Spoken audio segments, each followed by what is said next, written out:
দাদুভাই, সৃষ্টির শুরুতে মানুষ আর পশুর মধ্যে পার্থক্য ছিল একটাই, বিবেক ও লজ্জা।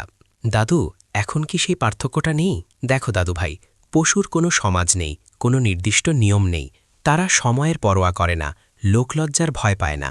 কুকুর বা অন্য পশুরা যখন তখন যেখানে সেখানে মেলামেশা করে, কারণ তাদের হিতাহিত জ্ঞান নেই।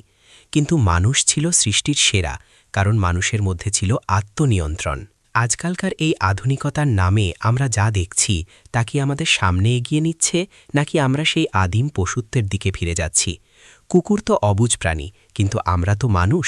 আমরা যদি সময় অসময় বা স্থানকাল ভুলে কেবল প্রবৃত্তির দাসে পরিণত হই, তবে মানুষের পোশাক পরা এই পশুর মতো আচরণ আমাদের কোথায় নিয়ে ঠেকাবে?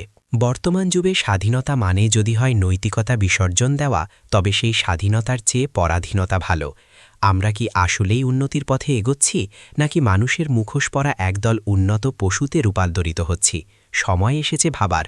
সভ্যতা মানে নগ্নতা নয়, সভ্যতা মানে নিজেকে নিয়ন্ত্রণ করার ক্ষমতা।